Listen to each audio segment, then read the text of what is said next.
Avez-vous l'habitude de mener votre vie en solo, sans l'aide de quiconque?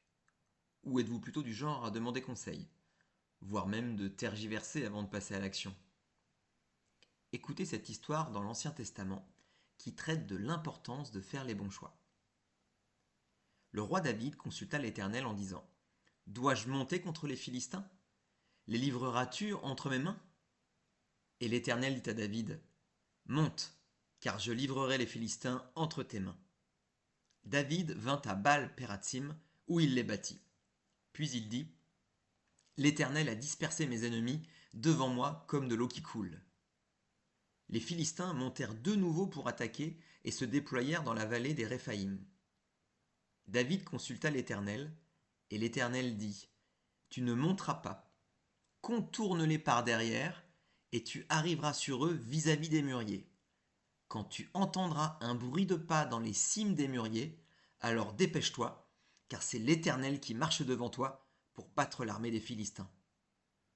David fit ce que l'Éternel lui avait ordonné, et il porta des coups aux Philistins depuis Géba jusqu'à Gézer.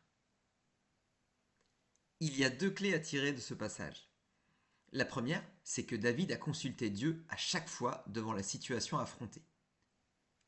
La seconde clé, c'est que Dieu a donné deux façons de faire différentes devant une même situation. Dieu ne fait pas de copier-coller. Attention de ne pas être en mode flemme ou dilettante avant de s'engager dans la résolution du problème. La solution d'hier peut ne pas fonctionner aujourd'hui. Ici, David a agi de manière offensive et directe à la première bataille avec ses ennemis, alors que dans la seconde, il a été plus attentiste et patient. Mais Dieu lui a donné une réponse ultra précise. Où mener l'attaque? Quand et comment la mener? Incroyable! Et dans les deux cas, ça a été la victoire, car David a suivi ses conseils. Je vous donne mon témoignage personnel. Quand j'ai demandé à Dieu de me guider dans la recherche d'un futur logement, après un temps de prière, je méditais un passage des Écritures. Dieu m'a donné des réponses ultra précises comme pour David, en me révélant le où j'allais habiter et comment j'y parviendrais. Incroyable. Cette maison et cet environnement ont été une bénédiction. Et vous, comment prenez-vous vos décisions dans la vie? Demandez-vous à Dieu de vous orienter afin de faire les bons choix? Avez-vous tendance à reproduire les mêmes schémas dans des situations similaires?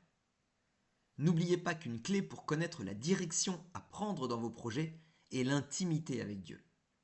Jésus prenait du temps dans la présence de son Père pour connaître sa volonté et savoir ce qu'il devait faire tous les jours. N'oubliez pas que vous êtes plus que vainqueur grâce à Jésus, car rien ne lui est impossible et il veut vous faire du bien.